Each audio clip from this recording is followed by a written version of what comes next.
আসসালামু আলাইকুম।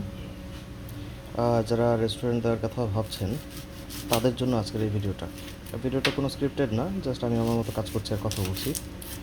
আহ, অনেকেই মনে করেন যে ফাস্টফুড ব্যবসায় আসলে অনেক প্রফিট, কারণ আপনি কথার কথা যে 1 কেজি পেঁয়াজ কিনছেন হচ্ছে 25 টাকা দিয়ে, সেটা দিয়ে তো আপনি অন্তত 5-7 হাজার টাকার খাবার বানাতে পারছেন। তারপর আপনি 1 কেজি ময়দার দাম যদি হয় 60 টাকা, তো সেই 60 টাকা দিয়ে আপনি যদি পিৎজা বানান, দেখা যায় যে সেটা দিয়ে আপনি 2,000 টাকার পিৎজা বানাতে পারছেন, তো পুরোটাই লাভ। আসলে এভাবে হিসাব করলে ব্যাপারটা সত্য, কিন্তু আবার পুরোপুরি অসত্য। যেমন আমি বলি, আপনি যদি ময়দার দাম হিসাব করেন পিৎজার ক্ষেত্রে, তাহলে হচ্ছে না। আপনার হিসাব করতে হবে চিজের দাম, আপনার হিসাব করতে হবে হচ্ছে ইম্পোর্টেড যে জিনিসপত্রগুলো আছে এগুলোর দাম। তারপর হচ্ছে আপনার সবচেয়ে কম দামে যে আইটেমগুলো আছে ভেজিটেবলস, সেটাও মৌসুম ভেদে দেখা যায় যে 200 টাকার ক্যাপসিকাম হয়ে যায় কখনো কখনো 800 টাকা, 850, 900 টাকা পর্যন্ত। কখনো কখনো পেঁয়াজের দাম হয়ে যাচ্ছে আপনার 200 টাকা, 250 টাকা। কখনো টমেটোর দাম হয়ে যাচ্ছে 300 টাকা।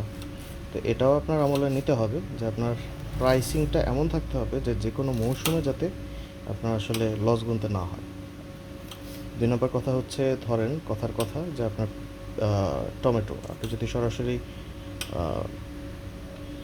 চাষিদের কাছ থেকে টমেটো কিনতে পারেন, আপনি মৌসুমের সময় হয়তো বা টমেটো 15 টাকা কেজিতে কিনতে পারলেন, কথার কথা। কিন্তু সেই টমেটোটা আপনার হচ্ছে সারা বছর স্টোর করে রাখতে হবে, যেহেতু আপনার পিৎজার সস বানাতে হবে পিৎজার বেস তৈরি করার জন্য।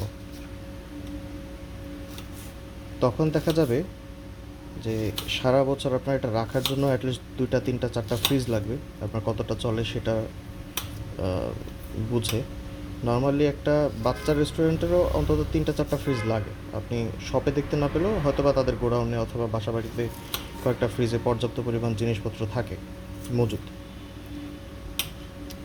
তারপর কয়দিন আগে আমাদের ঈদ উল ফিতর গেল। নর্মালি আমরা চিকেন হচ্ছে 450 বা এর কম বেশিতে আমরা বোনলেস চিকেনটা কিনে থাকি। দেখা যায় যে এই বোনলেস চিকেনের দামও ঈদের সময় 500, 550, 600 টাকা হয়ে যায়।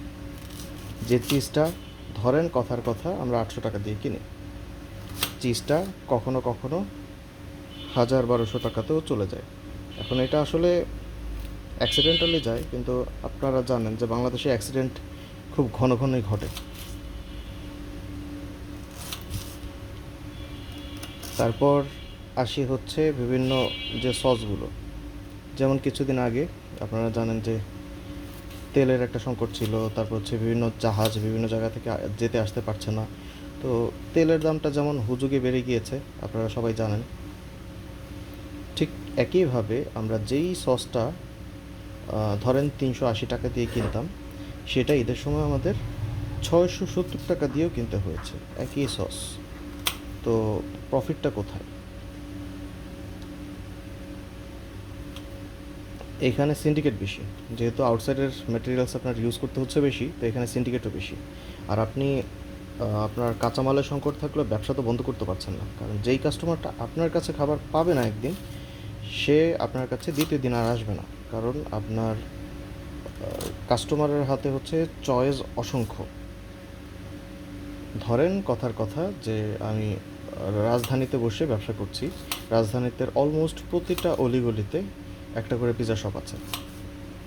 ইনফ্যাক্ট কোনো কোনো অলিগলিতে 5টা 7টা 10টা করেও পিৎজা শপ আছে পাশাপাশি।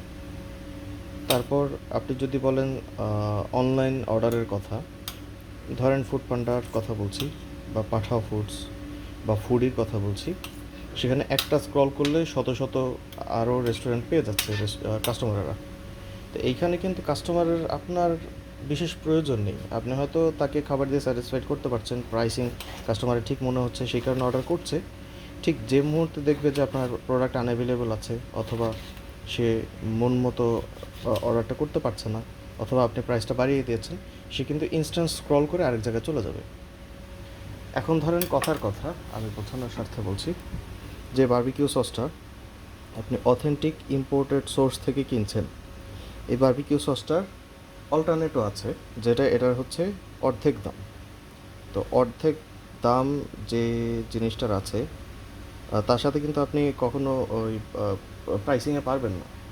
রোড সাইডের একটা কিচেন হয়তোবা কথার কথা 300 টাকায় বারবিকিউ পিৎজা সেল করবে, 250 টাকায় বারবিকিউ পিৎজা 12 ইঞ্চি সেল করবে। তা আপনি কিন্তু চাইলে 250 টাকায় বারবিকিউ পিৎজা 12 ইঞ্চিটা সেল করতে পারবেন না, কারণ আপনি যেহেতু অথেন্টিক প্রোডাক্ট ইউজ করবেন, তো সেহেতু আপনি কিন্তু চাইলে প্রাইসটা কমাতে পারছেন না। সেক্ষেত্রে দেখা যাবে আপনার পকেট থেকে খরচটা করতে হবে। এখন আপনি এটাও ভাবতে পারেন, যদি অনেক চতুর হয়ে থাকেন, যে অন্যরা যদি বাংলা মাল ইউজ করতে পারে তাহলে আমি ইউজ করলে সমস্যা কোথায়? সমস্যা হচ্ছে এখানে, যেই কাস্টমাররা আপনার কাছ থেকে রেগুলার খেয়ে অভ্যস্ত, আপনি যদি আপনার আইটেমে সমস্যা করেন, কাস্টমার কিন্তু ইনস্ট্যান্ট বুঝে যাবে। যে আসল বারবিকিউ সস খেয়েছে, সে যদি নকল বারবিকিউ সসের স্বাদ পায়, সে কিন্তু ইনস্ট্যান্ট বুঝবে যে এইখানে সসে একটা গরমিল আছে।